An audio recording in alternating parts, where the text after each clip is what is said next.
तो वो धर्मात्मा राजा सहज हो गया, लेकिन अब वो व्याकुल हैं ये जानने के लिए कि ये दूसरा वर क्या मांगेंगे।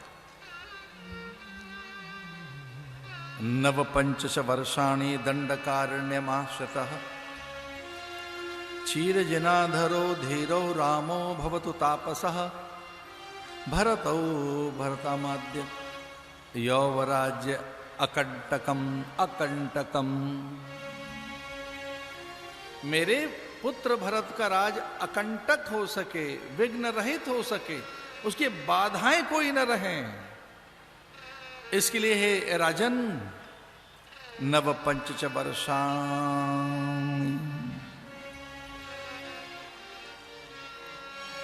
14 नहीं बोल रही है रानी, अद्भुत देखिए, नव पंच वर्षाणि दंडकारण्यमाश्रितः। नव पंच माने 9 और 5 14।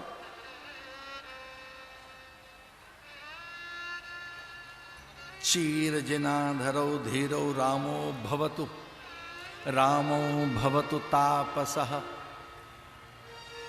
तापसः तपस्वी वेश बनाकर, राजवस्त्र त्याग कर, मोतियों की माला और माथे का मुकुट भी त्याग कर, सन्यासी साधु जैसा, वैरागी जैसा वेश बनाकर, साधु जैसा वेश बनाकर, सब कुछ त्याग कर,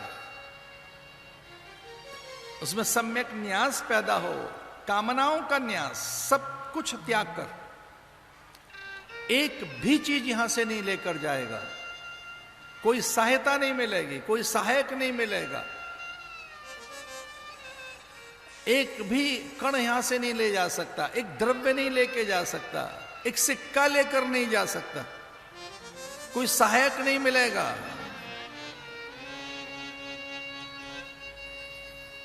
क्षीरजनधरौ धीरौ रामो भवतु तापसः मांगहु दूसर वर कर जोरी पूर्वहु नाथ मनोरथ मोरी। तापस वेश विशेष उदासी 14 बरस राम बनवासी। नवपंच 14 बरस। तापस वेश तपस्वियों वाला वेश, तापस वेश विशेष उदासी। इसका अर्थ क्या है?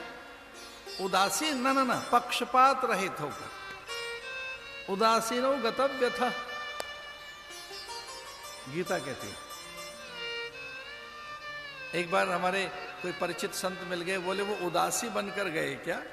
बैरागी बनकर नहीं, साधु बनकर नहीं। तापस वेश विशेष उदासी, उदासीन संप्रदाय हमारे यहाँ बड़े तपस्वी महात्मा होते हैं। उदासीन महात्मा बड़े तपस्वी, वो उदासी हो, बैरागी हो, दादू पंथी हो, कबीर पंथी हो, सन्यासी हो, कनफड़े नाथ हो, भैया ये साधु हैं, अलग अलग अलग प्रकार से जीते। विशेष उदासी।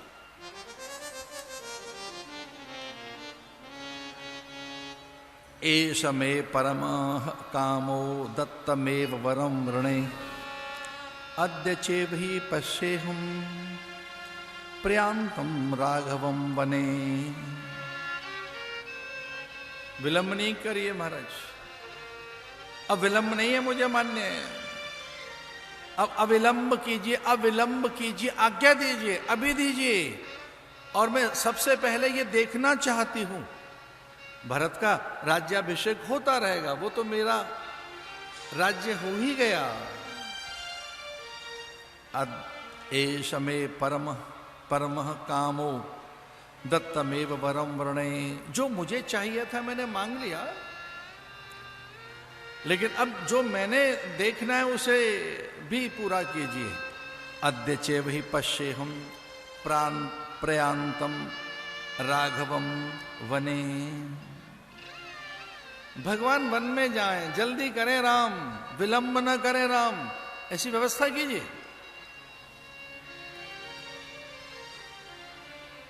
प्राणहीन जैसी काया दशरथ की, निश्चेष्ट, मौन, स्तब्ध। राम को वन जाने के दुख से उतने दुखी नहीं थे वो इस बात से अधिक दुखी थे कि अभी तक प्राण क्यों हैं शरीर में। अब दशरथ को इस बात का बहुत दुख है कि मेरे प्राण क्यों हैं अभी तक भी, मैं जीवित क्यों हूं, मेरे प्राण क्यों नहीं चले गए, मैं अभी भी जीवित हूं।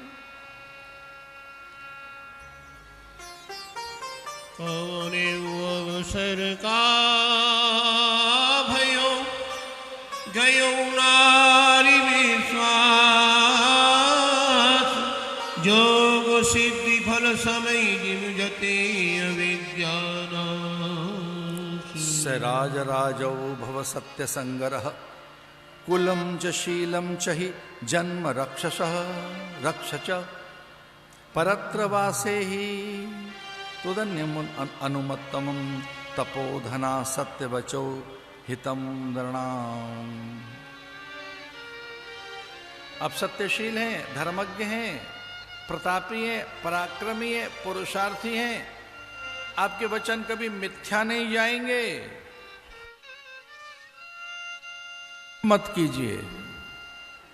सुमंत्र को बुला लिया गया।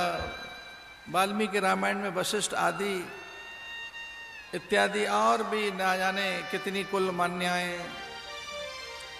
सब समझा रही हैं। दृढ़ प्रतिज्ञ रानी। सुमंत्र गए, राम को ले आए।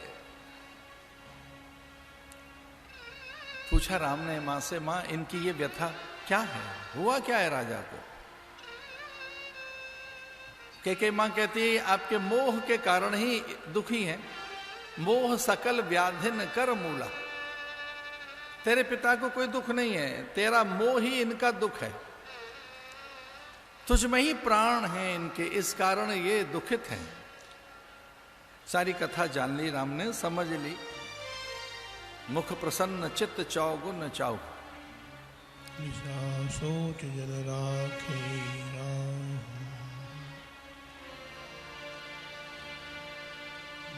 दशरथ को प्रणाम कर मां कौशल्या के महलों में पहुंचे राम। राम को निकट आया हुआ देखकर मां बड़ी हर्षित हुई, लेकिन थोड़ा चकित भी हुई। मां ने देखा कि राम मुनि वेश में है, साधु वेश में है, वैरागी वेश में है। मां से रहा नहीं गया, बार बार मुख चुंबती माता।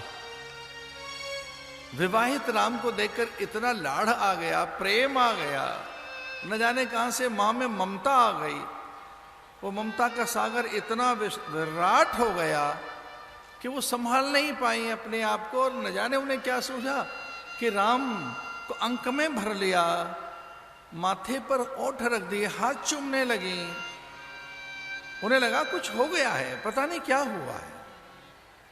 राम इतने शांत, निर्वैर, निर्वैद्य, लेकिन राम इतने मुस्कुरा क्यों रहे हैं?